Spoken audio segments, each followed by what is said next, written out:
Chairman, distinguished members of the House, I'm Sheriff Mike Lewis, the Sheriff of Annapolis County. I'm the current president of the Maryland Sheriff's Association, and I serve as co-chair of our legislative committee, which meets once a week. As a lifelong resident of Annapolis County and an avid hunter and fisherman, my views are certainly stronger than some others. However, I echo other sheriffs when I say I oppose any law or regulation that infringes or restricts a citizen's right to protect himself or his family, which is a true reason for a long-standing Second Amendment right. The Maryland Sheriff's Association has agreed to work with Governor O'Malley and our local delegation on many issues regarding gun safety and public safety. I agree with these common sense points discussed which identify the real issues associated with gun control that do not infringe on a citizen's right to bear arms under our Second Amendment.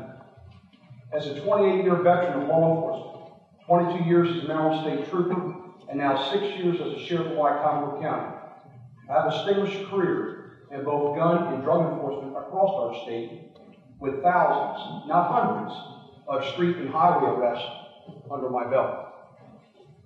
I'm very proud to say that I have been that grunt in the trenches, and I feel qualified to say that the proposed House Bill 294 will do nothing to reduce, suppress, or stem the flow of gun crime on the streets of the state of Maryland.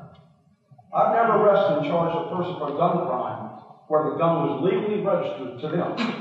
The guns were often stolen, sold for drugs, including marijuana, and now we're even trying to legalize that. Do you really believe these proposed feel-good laws will reduce any crime at all? I've heard testimony here today regarding the number of law enforcement officers killed in the line of duty. According to the National Law Enforcement Office Memorial in Washington, D.C., for 2 consecutive years, law enforcement officers' line-of-duty deaths have plummeted. In fact, there are more law enforcement officers killed in automobile-related crashes than are killed by gunfire every year.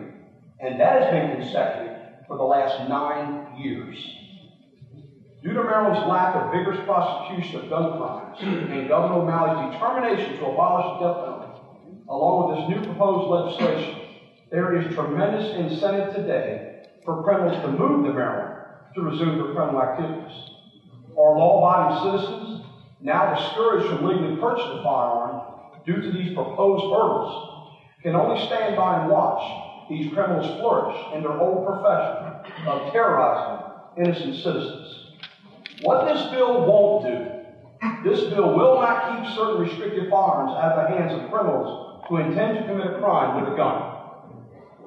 This proposed legislation will not keep violent repeat offenders incarcerated longer for the crimes they now commit with guns. This will not deter or prevent acts of violence involving guns. This bill does not change the current concealed carry law to enhance personal protection rights of our citizens.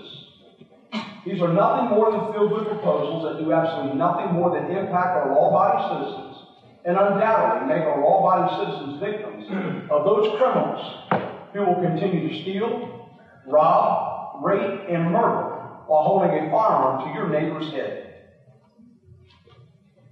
This morning on the Senate floor, I listened to Senator Raskin, a constitutional law professor. Just this morning, while aggressively arguing for the abolishment of the death penalty, he stated it has been proven that the death penalty does not serve as a deterrent to those committing homicide, no more than the passing of this legislation will do to prevent gun violence in the state of Maryland. Yet we are proposing legislation that will certainly affect the safety and security of law-abiding citizens while remaining hopeful that these criminals will now abide by our new laws. This is an outrageous insult to the American people.